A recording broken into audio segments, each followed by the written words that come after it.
Oh gosh, what are we gonna do? What are we gonna do? What are we gonna do? Oh, I can't believe this.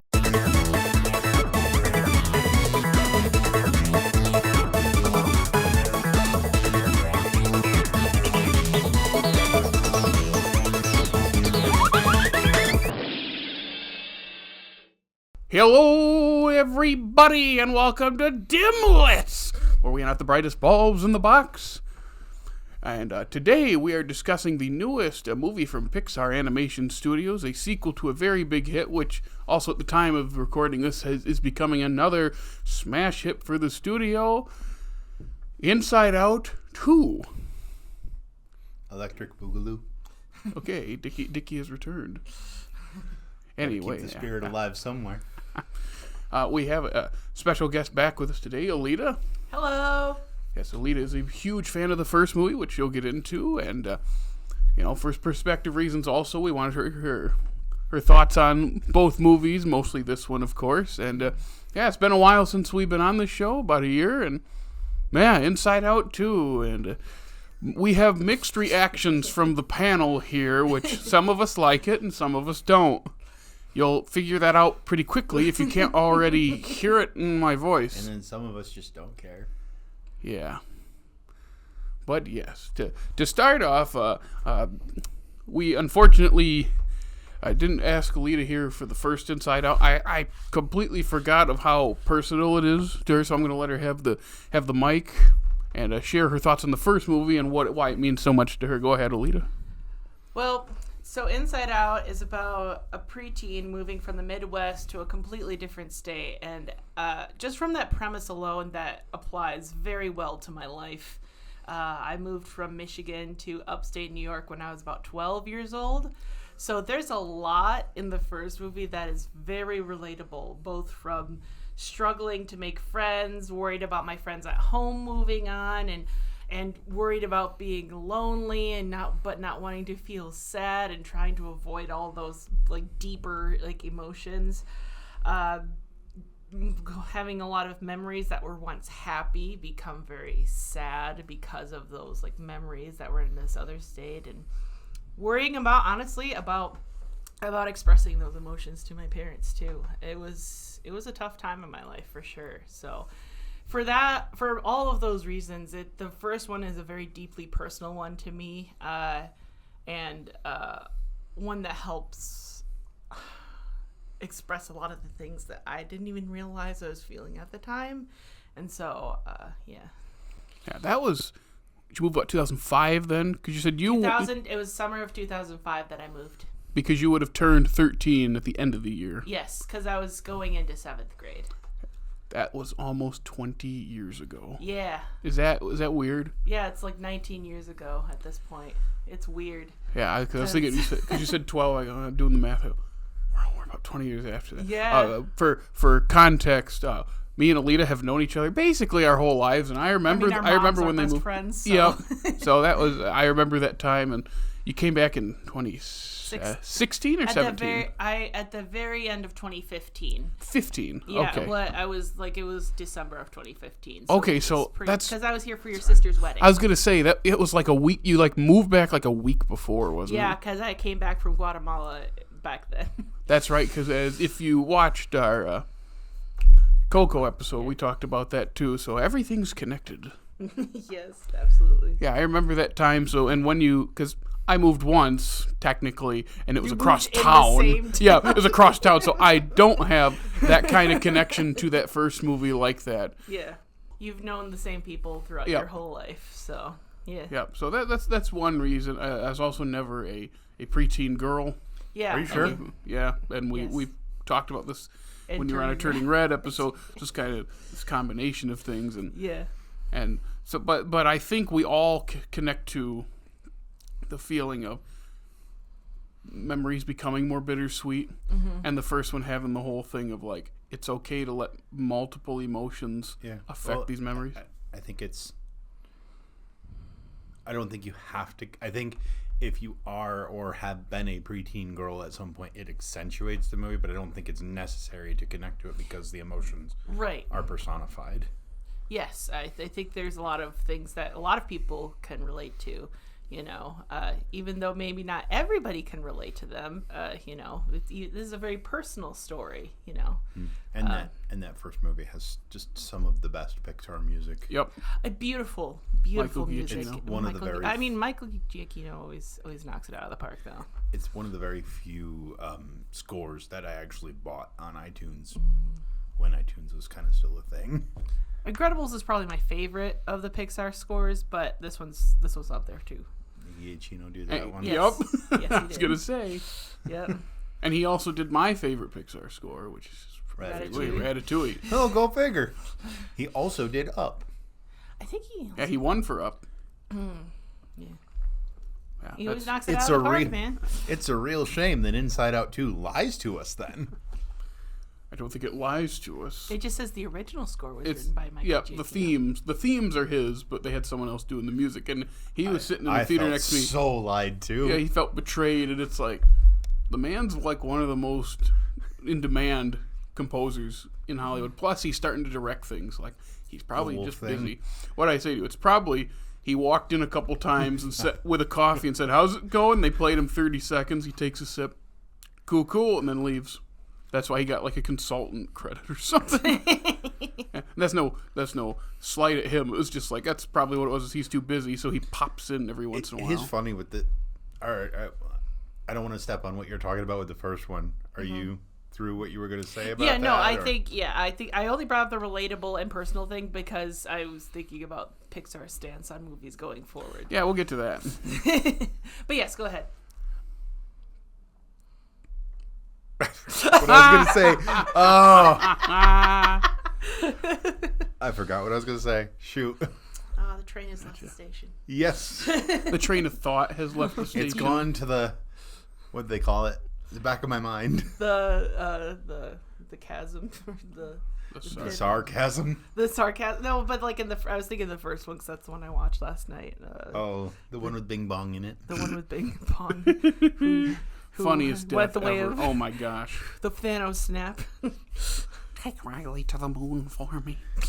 Which is People funny. talk about crying at that scene a lot, and even Sure, though it does feel a little emotionally it's manipulative. sad, but I feel like there's a different scene that makes me cry more than the other one. I feel like it would make more people cry. I was gonna say I don't relate to that one because I just never really had a. I don't know if it makes a difference, but I had siblings, so I never really had a imaginary friend. You had a I sibling. mean, Yes, I was an only child, but I don't really remember having an imaginary friend per se. Because he fell into the pit and disappeared. I guess maybe, but or her actually. Or her, But I mean, the other but then thing, again, I often had you guys, so when I was a kid. the other thing is, I often I even still do this. Like sometimes I narrate my own life to myself. It's weird. I'm weird. I'm sorry. I do too. I talk to myself. I do that. Yeah. You know, you're. And then when I look at the beer, I talk to myself like I'm on camera. It's so weird. Oh, I did tell you when I picked up our lunch, I got up to the speaker and they said, "Oh, what can I get you?" And I said, "I have an online order for Jared." And they said, "Okay, pull forward." I go, "Thank you," and I start driving. I go, "I'm such a card."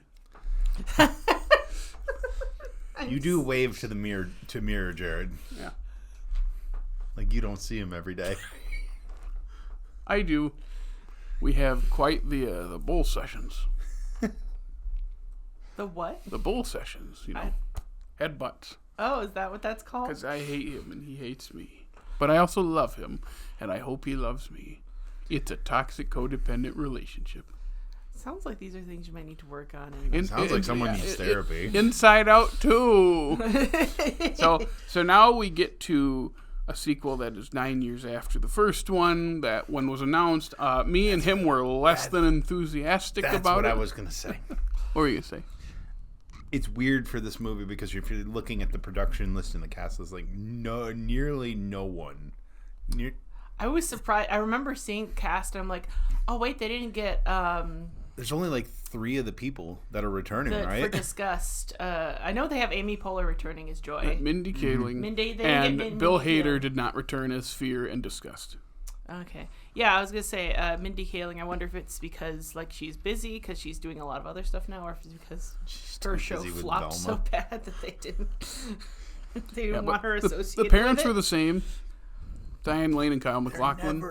But they're never in it. And I wish they were, because they are just as interesting as Riley.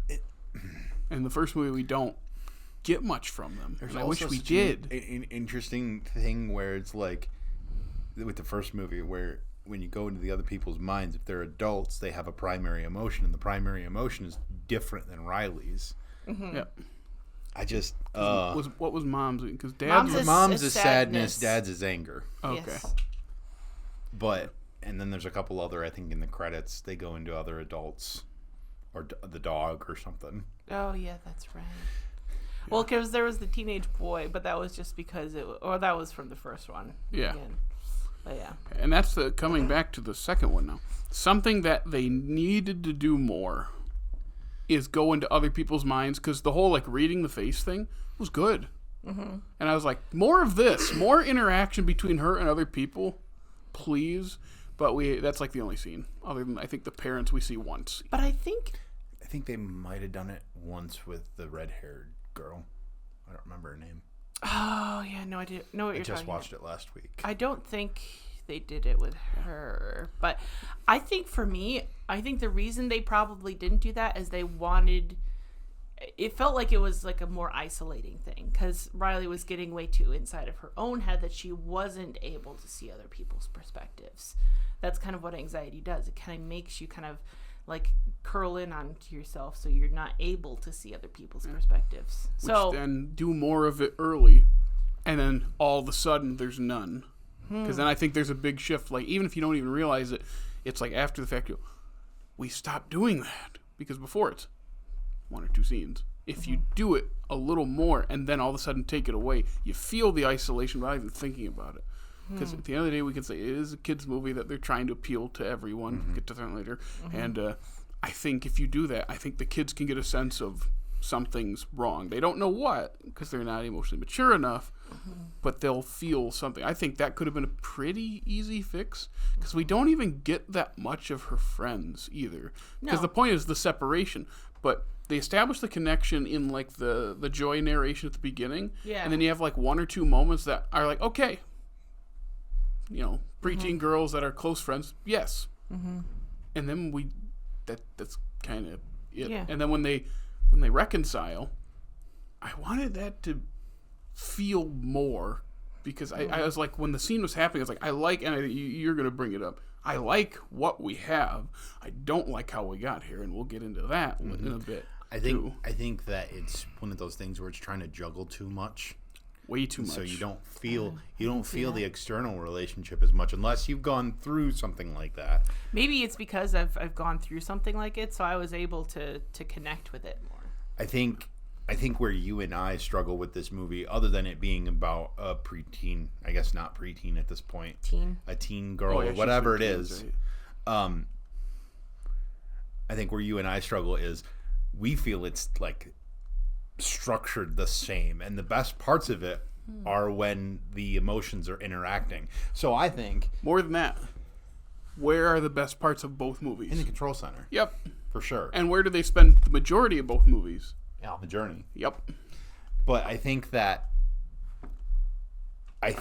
it would, for me, it would have been more compelling if you just spent almost the entire movie in the control center, or flip-flopping outside back into the control center. Don't make it a journey movie for the emotions. Maybe make it a journey movie for Riley and the emotions reacting to it.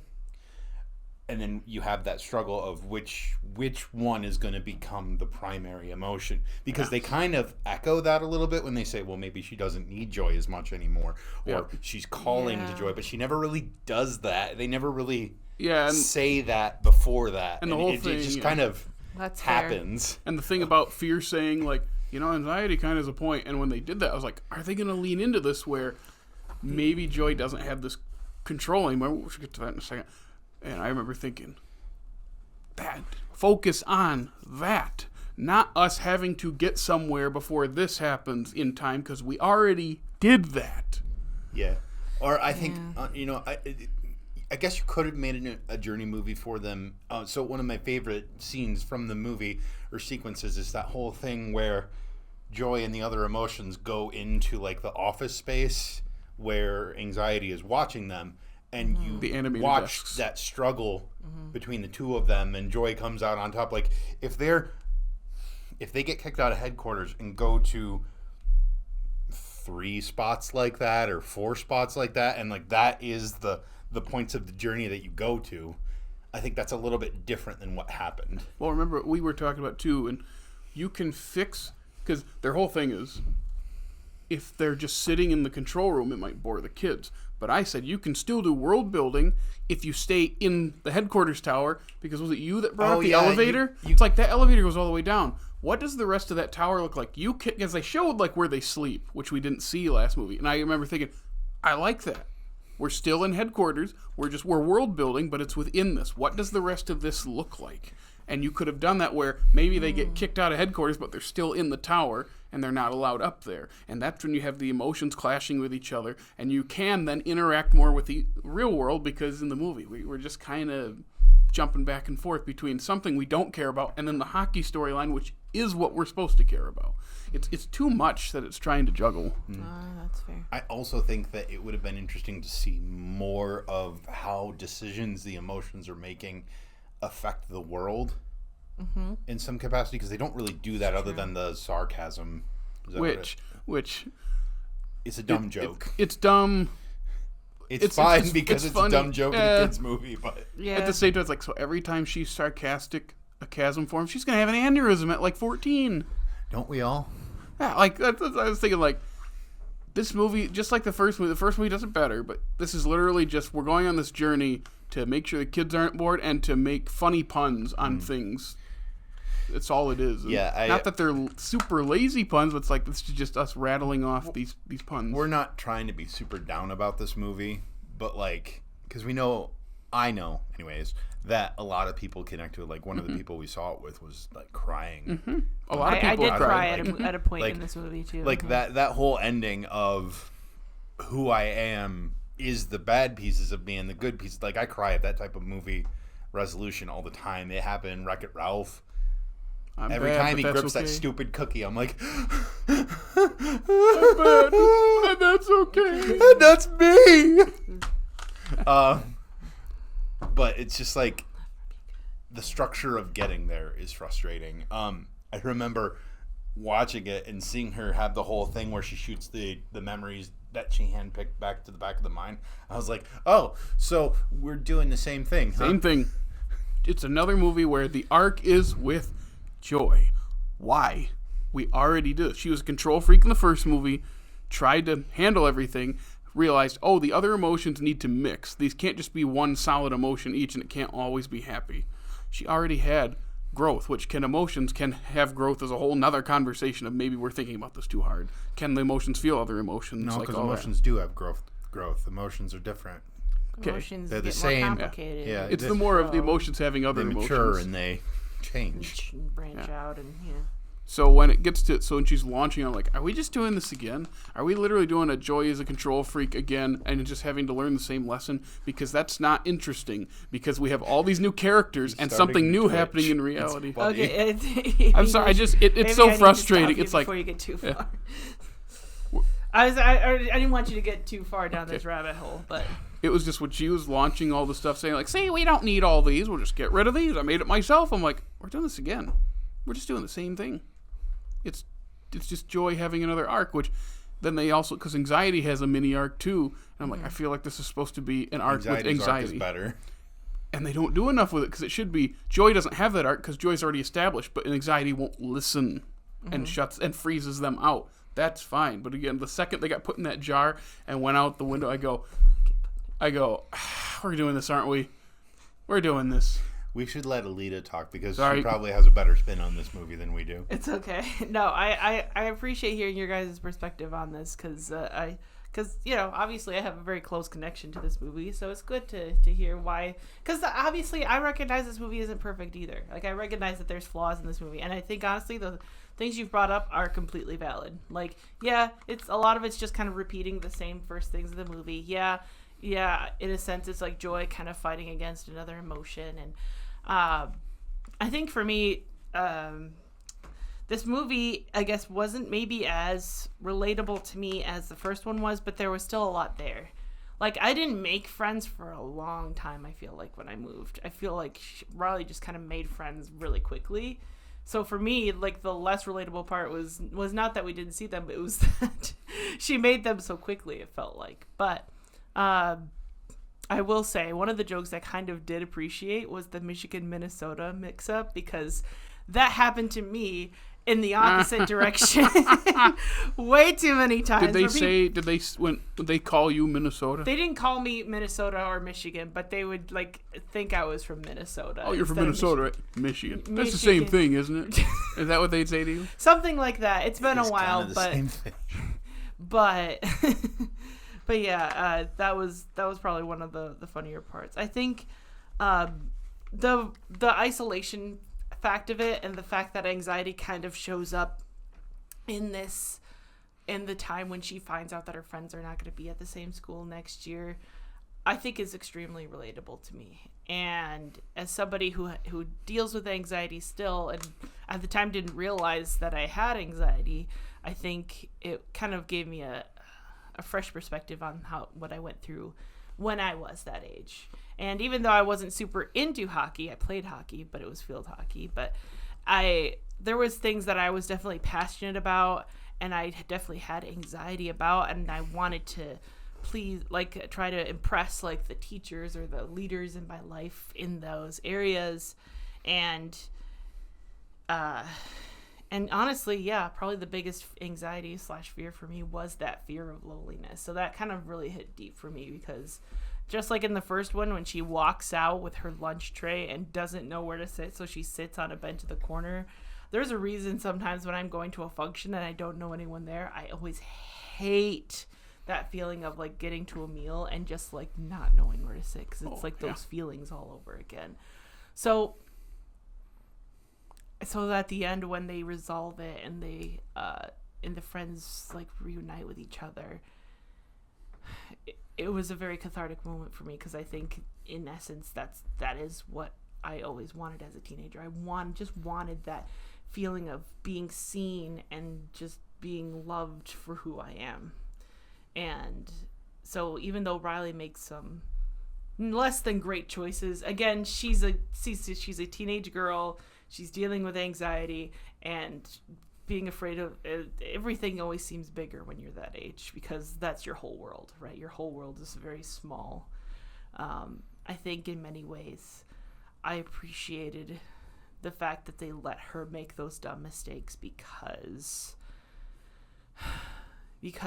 it's one of those things where you have to look back on and cringe later. It's like I made some mistakes like that all the time when I was a teenager, when I was that young.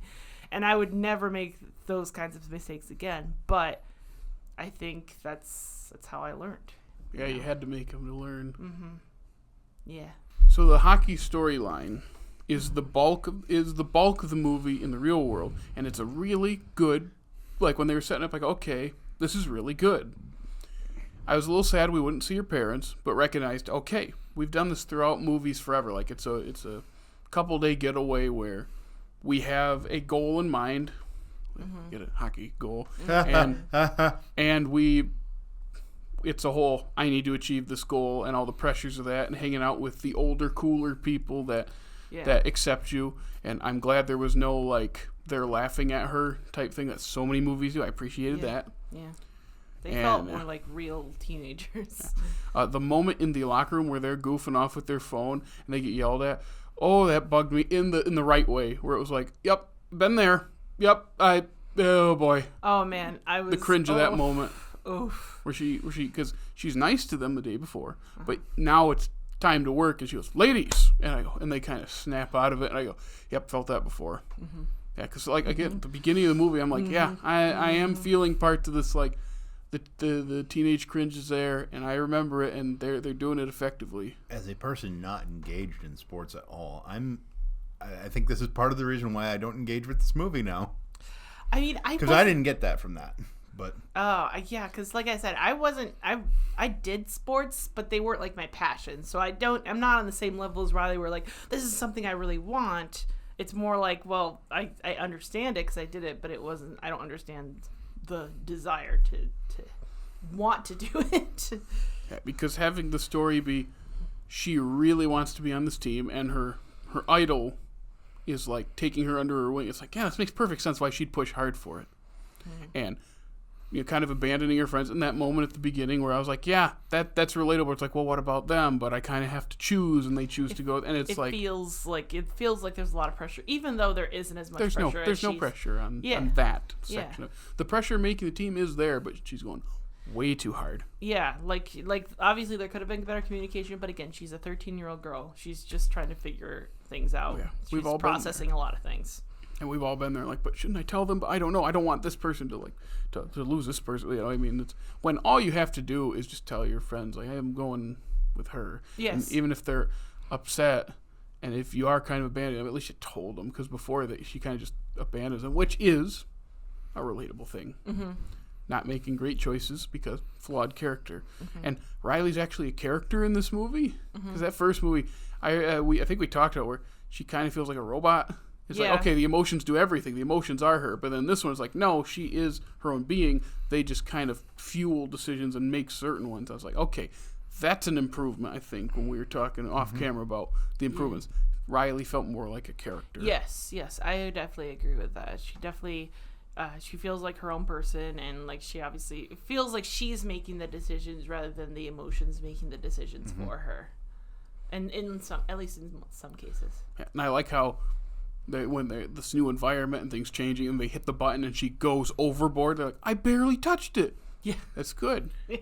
And the cringy way she talks to, can't even remember the character's name, the girl she idolizes. I honestly don't remember her name either. Yeah, the overcompensation. I call her red-haired girl. Yep. Yeah. The overcompensation in every way. Well, whatever. Oh, I just think it's weird. Like, it's like, yes. Yep, relate to that. Yep, I do. Yep, I'm relating to this more than how Turning Red was presented, but I'm also not Asian Canadian, so neither am I. So maybe that has something to do with it. Yeah. And I felt those were the good chunks of the movie. Again, they're in HQ, and that's when I was actually fine with it. It's once the journey starts where it starts to lose me. It's not as well constructed of a journey. It feels like just jump to different vignettes of events. And what we've talked about, friend of the podcast, Hammy, too, we talked about how, like, his frustration with stories that we travel all this distance and then it just takes us right back to the start in an instant. Because Onward does that, too. Onwards is worse. This one, at least, okay, they rode a tsunami of memories, but Onward was frustrating. Which does affect the ending, too. You know, it affects the... It ultimately forms Riley's sense of self, so... Which, again, like you said, Jake, I think the ending is a cool message, because I think a lot of times it can either go like completely one way or the other with those kinds of things, where it's kind of building up this idea of like, oh, anxiety is making her into a bad person. She needs to be a good person again, whereas she just needs to be Riley, to a certain extent. I think, again, it's a kid's movie. We're overanalyzing a kid's of course. movie, yes, right? So I think it was a neat idea to have all the memories that Joy had thrown away ultimately form that sense of self.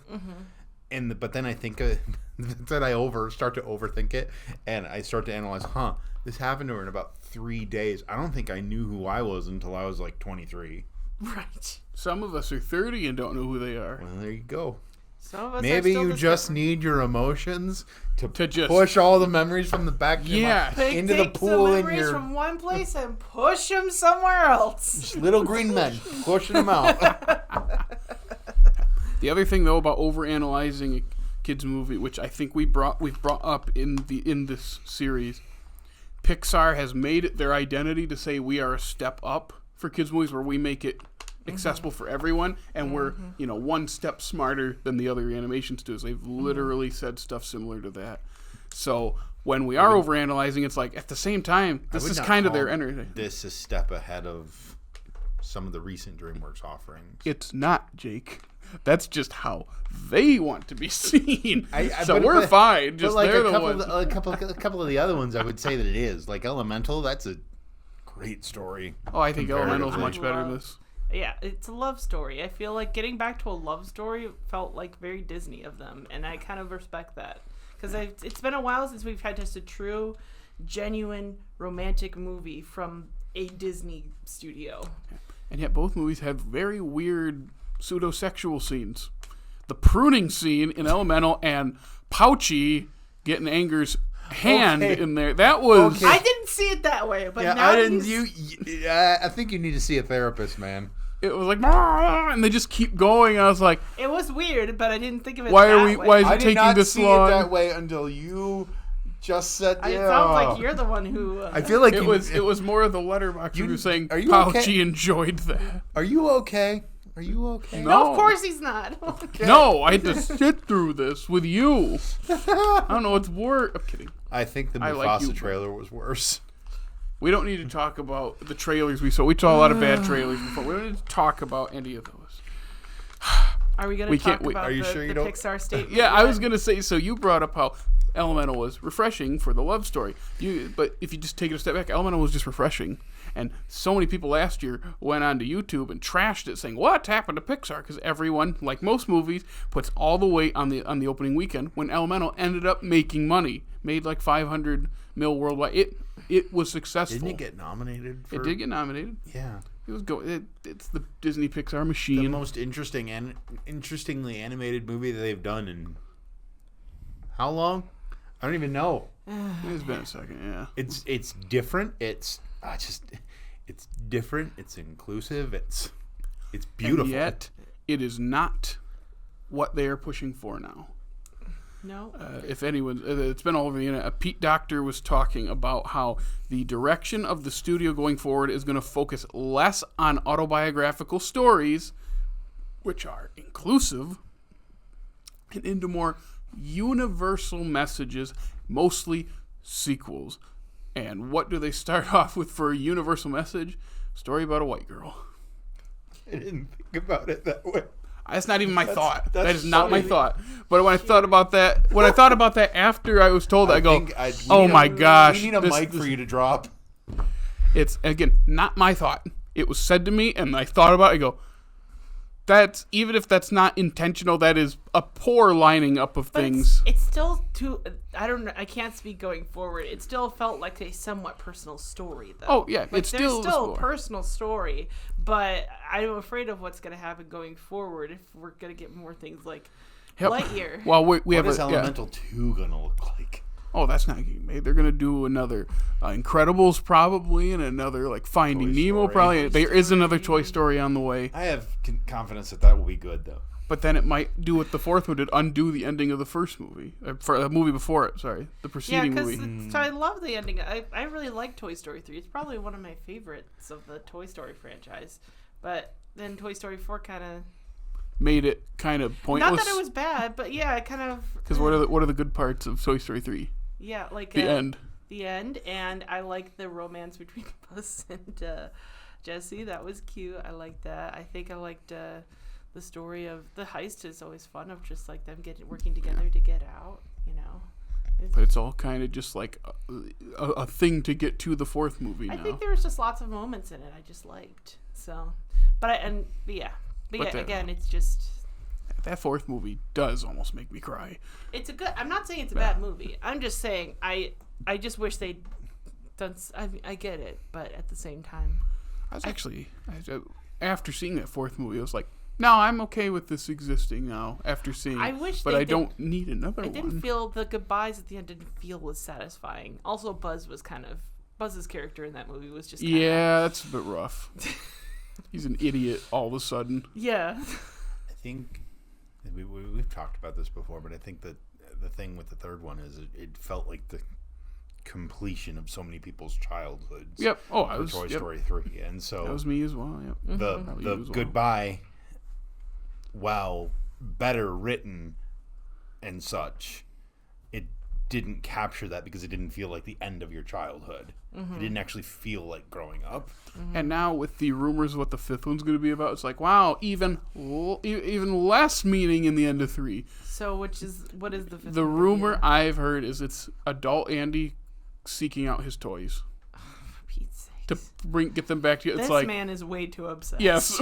I mean, we have a whole culture doing that now. So, But like the very specific toy that you grew up with, the same exact one, or like a similar version that's the same. That's kind like, of I don't know, thing. and it could not be the case at all. what if there but that's are just several versions of Woody in this? I'd be in for that. I feel like it's better as like a short or something. You It'd know, still be funny though. But they I'd want rather than a money. They theatrical want to play it release. safe. They want universal storytelling See, and just sequels. No more autobiographical. What if we get a Ratatouille 2? A Rat-a-tat. Right. A Rat-a-tat movie. What's the second Rat-a-tat-tat. evolution after Rat-a-tat? Raticate. It's Rattata and then Raticate. Rat-a-tat. Rattata. Rat-a-tat. Okay. Wait, what's the band? That's Fall Out Boy.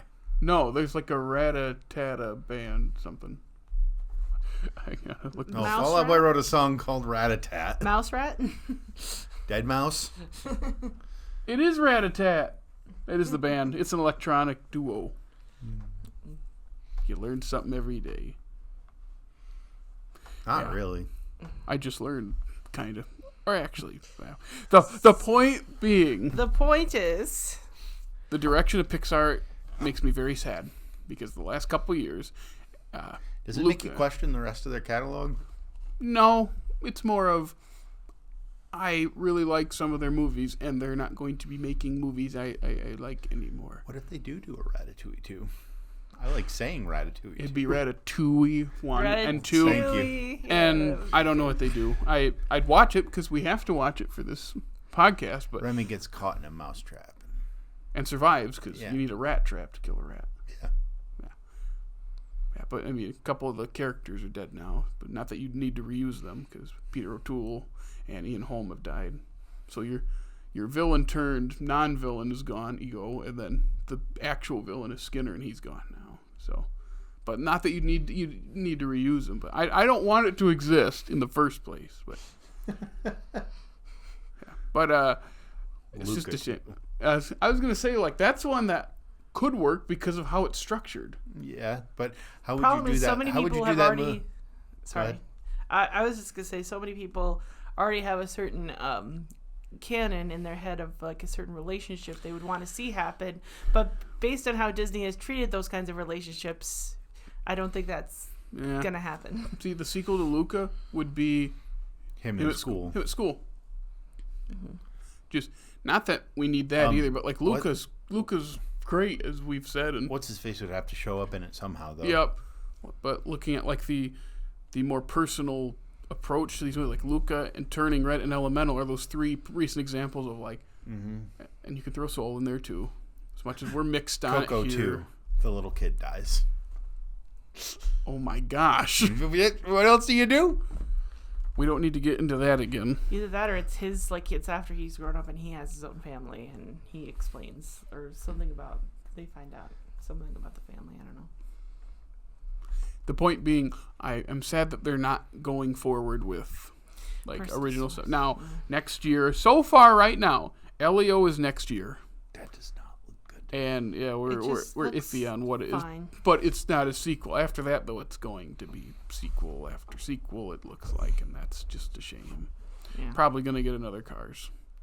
It's Four? probably. I mean, they've made shorts. They made that show last year, 2 years ago. So Cars. I didn't even really like the first one. I didn't even really like the first three. I didn't like any of there them. might even be like another Monsters movie, which, as we said here, like I know he didn't have an attachment, but I really have an attachment with the first movie. Did you see the show? Yes. The Office, So- but monsters. So I don't. Did you listen to our No, our I episode? didn't. So before the first for Monsters Incorporated, I watched half of the show because it was like 10 episodes or 8 episodes. So I was gonna watch 1, and I watched 4. I don't know why. And then for Monsters University, I finished that season. Did season 2 come out yet? I don't No, know. I don't- I don't think so. I But don't think so. I remember getting actually invested in it, and I don't know why, because it's clearly aimed for a younger audience. It But does, I just like the world. I mean, I again, guess it has got Henry Winkler in it, so he's very lovable as Henry Winkler. that's true. But it was like the story of the first, because it's and about Mindy the Kaling's transition. in it, just like The Yeah. Office. But it's because it takes place After- during the first movie. It's the transition from Scream to Laugh, which I go because there's a time Technically, jump. It's right at the very end. Yeah, of the but it's movie, still during yeah. the movie. It's during that time jump. Technically a mid-quel then. Yeah, so that's why. So that could get another movie. I'm upset at the direction it's going, and it's even more disheartening to see that something like Elemental didn't do as well initially, and it did do well, but then all those other ones that we mentioned went straight to Disney Plus because they got screwed. And it's and then they put them out this year. Well, I can't even say re-release. They released them in theaters. Luca, Soul, and Turning Red to say, "Hey, we screwed up, but hey, now you got them." It's it's No, too but little, I didn't too know late. about it. They didn't market it at all that they were going out into theaters. That's the thing. They market these movies terribly, and then they blame the movies for being the reason. They know what. I want to say before I forget this, because we're talking about TV shows and stuff with Pixar movies, I think Inside Out could make a cool TV show. Oh yeah, I think that's a great idea for TV show. Because honestly, I like that it kind of builds on some of the previous things. Like the first one was about the emotions and the complicated, and the core memories. That was the big thing in the first one. This one, it's about the beliefs about yourself that come from a lot of those memories. And so I think there's some cool concepts that they could build on with a TV show. I really think it could work, but only if it's done well, and I'm afraid it wouldn't be done well if it was a TV show, especially based on the track record of some other Disney Plus TV shows. Yeah. So, but yeah. I think she's looking at you, Secret Invasion. Secret Invasion? What is that one? That's that Marvel show that was end of last year. I don't was pay end of attention to last Marvel stuff that much anymore, unless it's Deadpool. That's pretty much it. Yeah, though. Well, she can't be talking about Star Wars. All those shows are perfect, right? Yeah. Oh, I guess I did watch Falcon and the Winter Soldier. You mean Captain Falcon? Captain Falcon. Oh, that's right. That's what I meant. Whatever. Another one Falcon? that we're not. Captain Falcon? Captain Falcon. Captain That's Falcon. what we call Falcon, it. Does he do Falcon Punch or Falcon That would have made it better. Insert the Falcon Punch when John Walker's killing that guy. I don't even remember much from that show. There was one Yeah. really annoying guy. There was a really annoying guy. There were several really annoying I was guys. gonna say the guy that's like stepping in for Captain Yeah, America. it's John Walker. John Walker, yeah. That was the really annoying guy I was thinking of. I think that's Jake's favorite part. The concept. When of he him. kills him and realizes when the camera goes around him and as he's realizing what he actually just did, so that 15-second shot in that one episode that I sat through 4 other garbage episodes for, yeah. That's Yeah. how he feels. Yeah. Anyways, so Inside Out 2. Yes. The one big key thing in the real world that bugged me, because it's a good idea that they didn't do anything with, is what was written in the notebook. So they make it a big deal of, they're setting up the red notebook. Coach writes down everything. So I got scared it's going to be she goes into the office, she gets caught and gets in trouble. Glad they didn't do that. I'm glad they didn't do that either. But, and what I liked about it was it said not ready yet under her name. I go, that's good. That's going to cause inner turmoil because it's going to cause her to work twice as hard.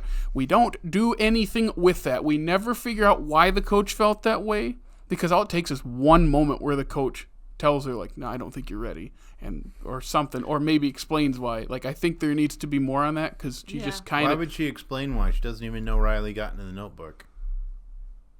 doesn't need to explain it in the moment. It's there's just she other tells her, reasons because why she tell her. If she doesn't make the team, she could be But, it's because of this. We also saw a reaction to that because she worked harder.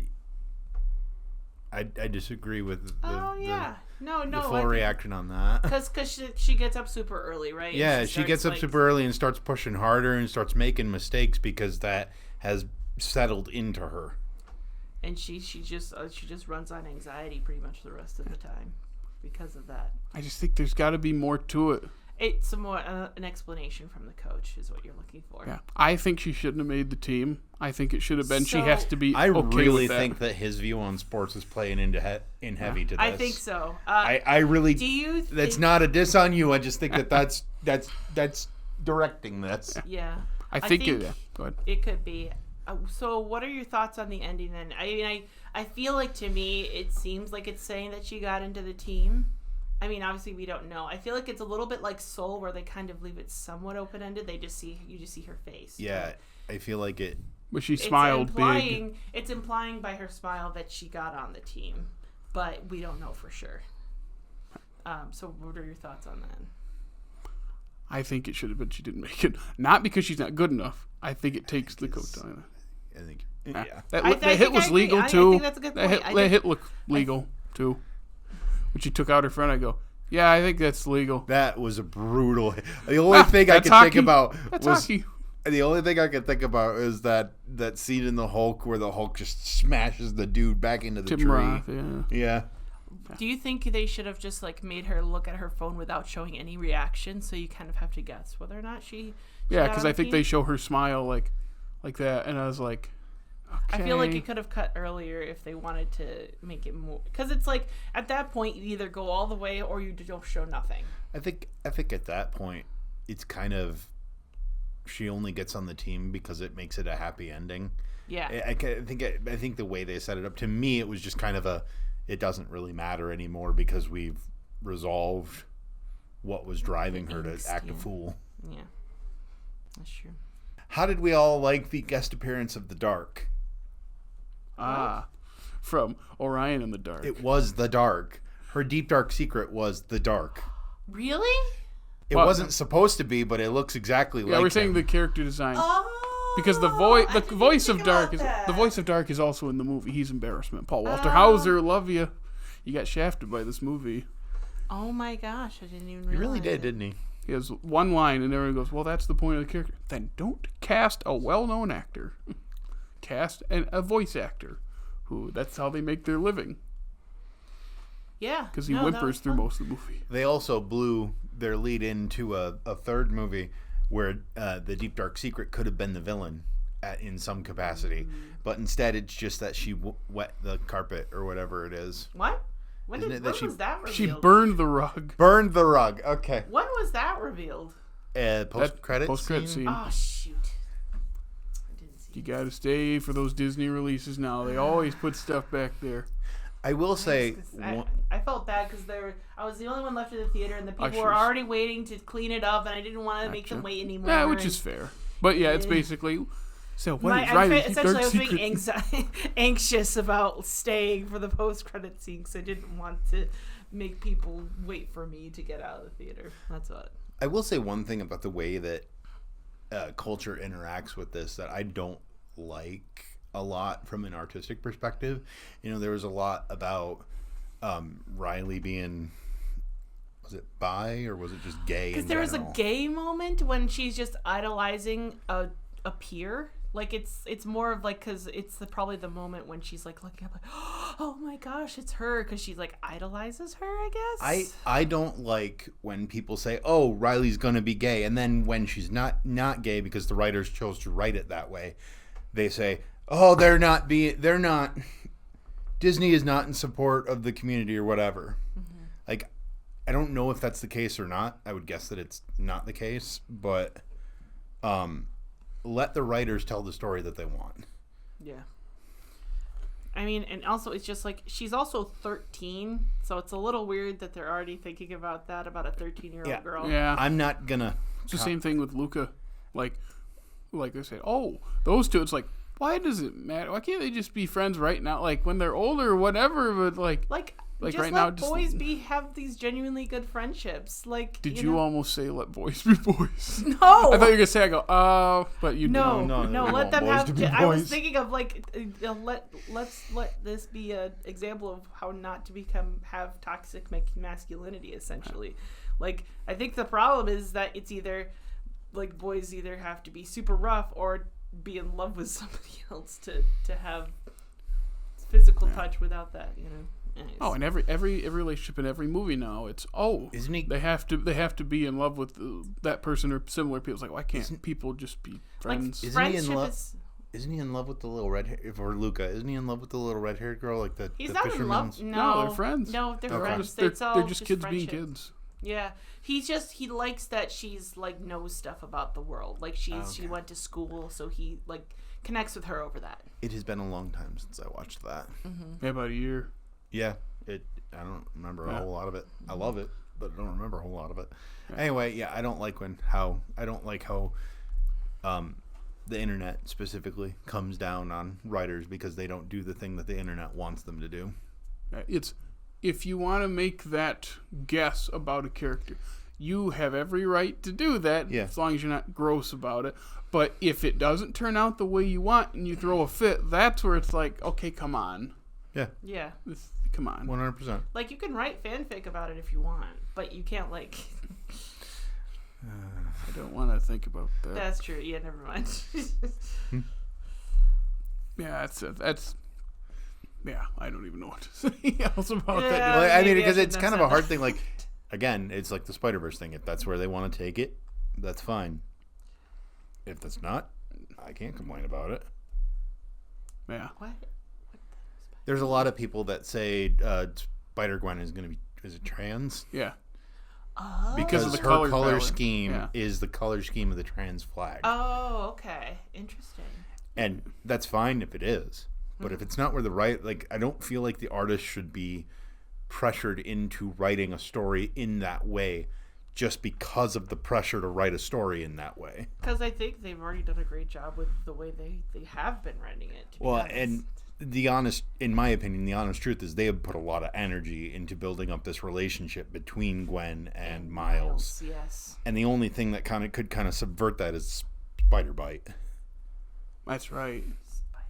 The girl in the council, the digital girl in the spider community thing. Oh yeah.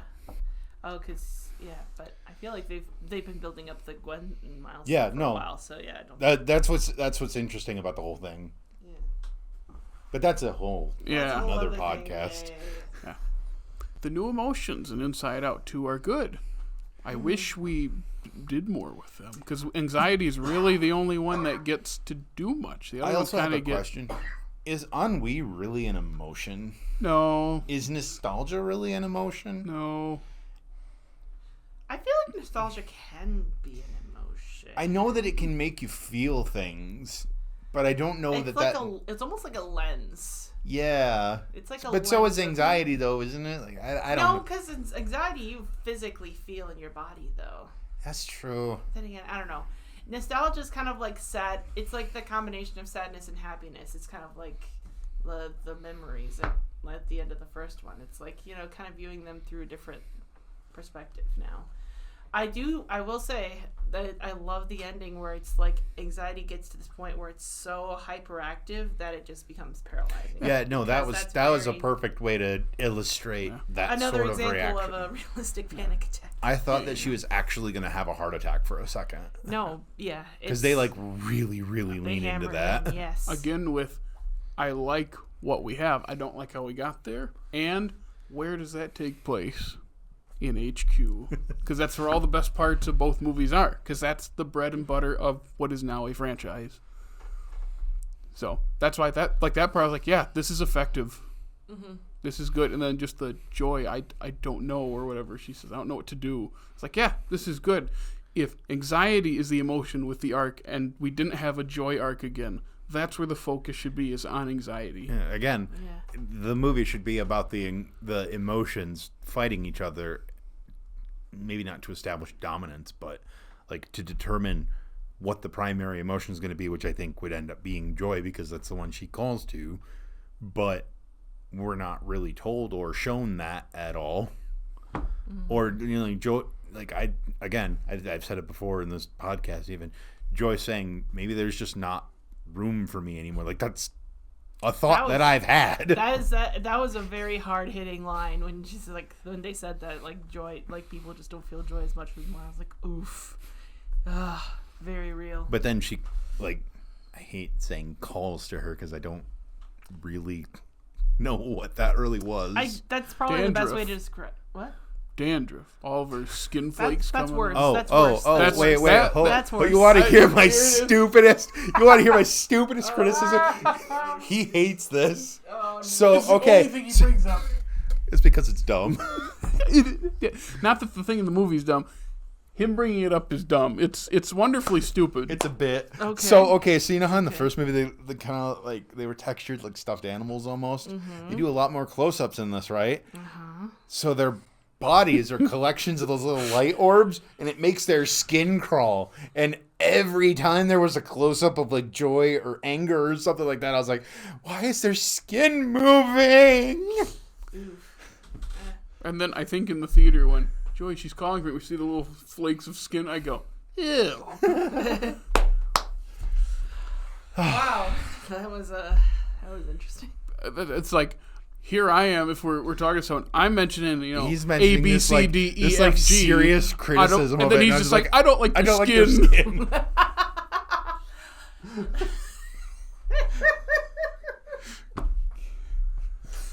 Yeah, I think I've covered everything I need to say. Yeah. I do as much negative as I've spoken about. I don't hate it. It's a frustration thing. There are think- plenty of Pixar movies I like better. If I had to voice your frustration, because I think I fall somewhere in the middle of this, I'm not as frustrated with it as you are, and I recognize that it is good, but not as good as the first one. I think that your frustration comes out of the sports thing, because that's a passion of yours, but also just the structure of how this works. As I've said before, I think the highs for this are higher than the highs of the first one, but everything else is just kind of down here. Which I actually personally, with the emotional highs, I think that moment in the first one where when she comes home crying and saying, I just want to go home or whatever, I think that got to me a lot more than anything in the second one. Sorry, I've thought about that a lot too.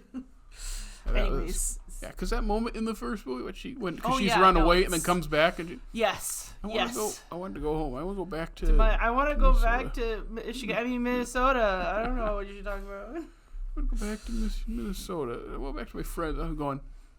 Okay, that's effective.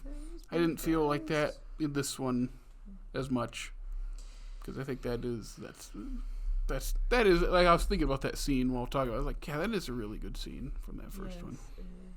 It was very good. I even watched that scene after I watched this movie because I'm like, I just need to see if I still feel the same way. And I cried again. Yeah, I cried again watching that scene. Yeah, yeah. I mean, this movie, I think I still like it. I understand all the flaws that you guys brought up, and I think they're completely valid. But again, this might just be because of my own personal connection to this movie. But I definitely, because I understand not only the whole aspect of moving and making new friends, but also dealing with anxiety and not feeling good enough. Maybe, I feel like, especially as a teen girl, that's always going to be present. You're never going to feel good enough. You're either going to be too fat, too skinny, too this, too that, too much, too little, all these things. And so there's a lot here that is super relatable to me. And there's a lot of things that it felt like I was represented there. Which makes me even more sad knowing the direction that Pixar is going to go from here. But I would say it's just like Riley. It's a flawed movie, but I still like it. Begs the question too, why was the reception of this nowhere near the negative reception of Turning Red when both have teenager main characters going through this? I think it's a little bit harder to ignore that it's a preteen girl in Turning Red, and I think it's a little bit more closely I'm just going to say it. They don't reference her period in this. That's probably There's a direct. Sorry. no. I'm saying There's there's also probably a race element to it too. that Yep. too. Yeah. I thought that. I hate to say it, but again, this is just as me as a white person, so I don't know how true it is, but it just feels like probably not only was it about a teen girl, but it was an Asian preteen girl. Yeah, I just remember like Turning Red had so many of the online incels who were calling it terrible because like look how like embarrassing this is. Like, yeah, like it annoys me, but it doesn't mean it's bad. It's just Kind of like the point of it, though, Yeah. is to emulate that embarrassment. and it's the same level of cringe and embarrassment in Inside Out 2, used in the exact same way, and both service their narratives perfectly. One thing I sort of question, though, with Inside Out 2, where they get anxiety to after the climax, where they just sit it down in a chair and calm it down. I don't... Yeah, they should have like killed it. No, not that. I don't know. That's the part of me that makes me question, like, if its treatment is really an emotion or just like a reaction, because, like, I'm overanalyzing it. No, because it is a thing, because you have to manage anxiety, right? It's not going to go away. It's something you have to manage, and people manage it different ways. So and a big part of managing anxiety is just trying to remember, hey, what can I focus on now, or what's really important in the situation, rather than just like what my brain wants to kind of hyperfixate on. So, but I get the concern too. Well, do we have any closing thoughts? Do we have to rank it now? Oh, yeah, we will. Any closing thoughts before we rank it then? Is Michael Giacchino scoring a new scoring a new score for this? Beautifully put. I mean, we've been talking for like an hour and a half. Again, like I said, it's flawed, but I still like it. All right. Also, I don't remember what he did, but I just saw my own name coupled with butts in the credits. That's There's one more another thing. Jake Moerdyke. It has very generic humor, so the people that it's made for find it funny, and I kind of just sat there like, okay, it's not super funny, but me and him laughed at Jake. What is it, like Jake? It was Jake Butts. Butts. In the Or credits, like Jake Butt. like some random like graphic designer artist. We saw Butts and we both started laughing. They pointed at I the laughed screen. harder at that than anything in the movie, and that's just because different sense of humor. Yes, if anyone was wondering, we are children.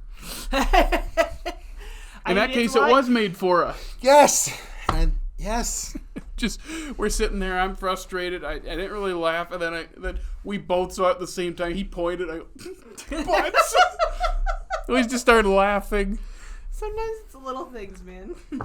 It got us through the end of that movie. It was the credits. I know. Where are we putting it? So, Lita, I'm sorry that the light is in your way. Yes. No, we can play that to our advantage. So the Inside Out, the first Inside Out is right in the middle of the list. It's at 14.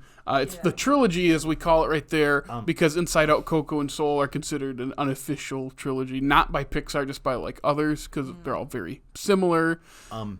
So that's right in the middle. I have a pitch You have a pitch. between Coco and Soul. You think it's better than Soul? I don't think it's better than Soul. And And I'm not even a giant fan of maybe Soul. between Soul and Bug's Life. I like Bug's Life better, but that's me. I like Incredibles 2 better than Inside Out 2. And I find a lot of I was I know- disappointed with Incredibles 2. Yeah. That one, I think Toy Story don't 3 remember is liking better A than Bug's Life this. that much. well, I could argue. You could argue that for me. I could agree with that, but not Incredibles 2. But again, this is your guys' thing, not mine. I'm just. Oh, interested. you helped us rank the other one for the DreamWorks one. I did. Yeah, I think you did. I also like both the first and third Cars movies better than Oh, no. so, but that's You me. were really gonna want to put this near No. But it's not No, gonna no, go that no, low. I don't want. If I'm gonna help rank, this is going above Cars. Yeah, my guess is it's gonna. What are we gonna land at Toy Story 20? 3 and- Yeah, it's gonna land at 20. Yeah, I really. kind of enjoyed it more than Incredibles 2. Our list is so weird, though. Well, because you have multiple people's opinions that are all kind of That's what's going to happen, yeah. I had to push for the number one, so I kind of let the rest of them fall. Did you really, though? Well, you helped, because he was pushing against us for the longest time. I was gonna say the one you had to push more for was Prince of Right, Egypt. that's true. Yeah, but I put my energy into that, and then the rest of it's like, okay, just kind of right out. I am happy with Monsters University being in the top half, because it's way underrated. All I remember for that movie is Nathan Fillion was in it. Because my mom was super excited. Because I watched it with my mom, and when we got to the credits, she saw his name. She's like, oh, Nathan Fillion's in this. We have to rewind and listen to it again. All right, but do we agree with Inside Out 2 being 20th above all the Cars movies? Which again, I wouldn't want, but I don't have a problem with. It's between Toy Story 3 and Cars 3. Okay. I'd be okay with that. But then again, like I said, I'm only a guess here, so. Gotcha. And any pushback? Are we fine with that? You want me to make that? It doesn't change? matter if I push back, because if I say I still think it's between Soul and Bugs Life, you're going to say, I like Bugs Life better. I do like Bugs Life better. Well, I don't. I know you don't. Just like I don't like Incredibles. I don't like between Bugs Life and Incredibles 2.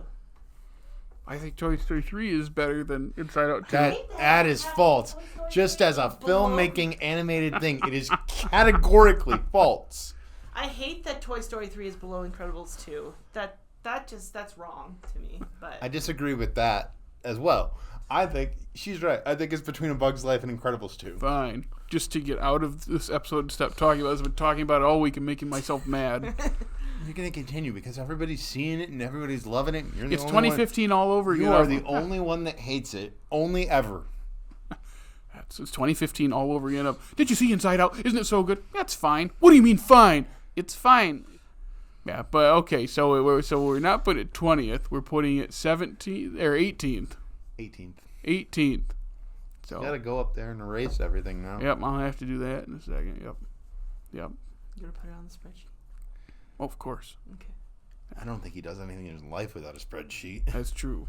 Do you have a spreadsheet that's like a flow chart for getting up in the morning? Do you have a spreadsheet I for wish. your spreadsheets? That's a great. All right. Well, you're a guest. Do you want to read through the socials? And remember, some of those are some of those no longer exist. Yeah. Don't say the Google one or the Stitcher one, and then Twitter is X. Yeah, I don't want to say that. You have to because it's Okay. important to Jake. Well, if you would like to see more from this wacky kooky crew, if you'd like to see more from Off Slate Media, you can follow them on Facebook, X, previously Formerly known as Twitter, Insta, and their funny TikTok. Yeah. Funny. If you'd like to listen to them, you can listen to them anywhere pods are cast, including Apple and Spotify and on YouTube. Also, check out our groovy website. That we haven't updated in like 3 years. We're working on it. Isn't that Nick's job? We're working on it. Anyway, thus ends another episode of Dimlits with Inside Out 2. We'll see him on this series in about another year when the next one comes out, which is, again, Elio. Is Elio really a year from I now? think it's June. As of right now, if it's sooner than that, we'll see you sooner than that. So, goodbye, everyone. Bye. Bye. I don't even know if I'm on camera. Oh, yeah, there I am.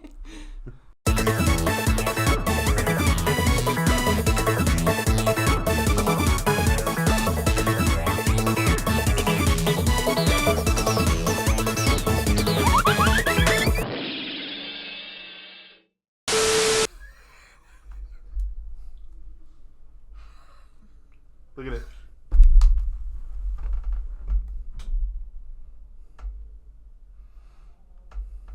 Yeah, whatever. Good. Ow.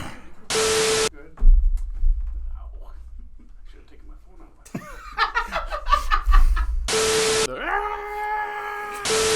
Night Fury.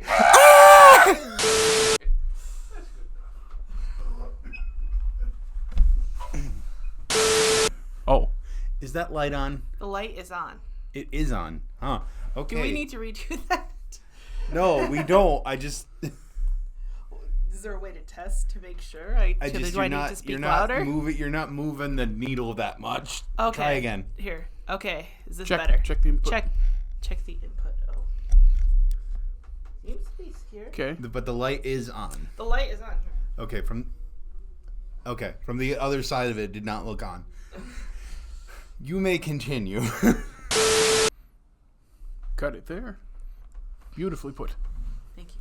You can go back to trashing on it now.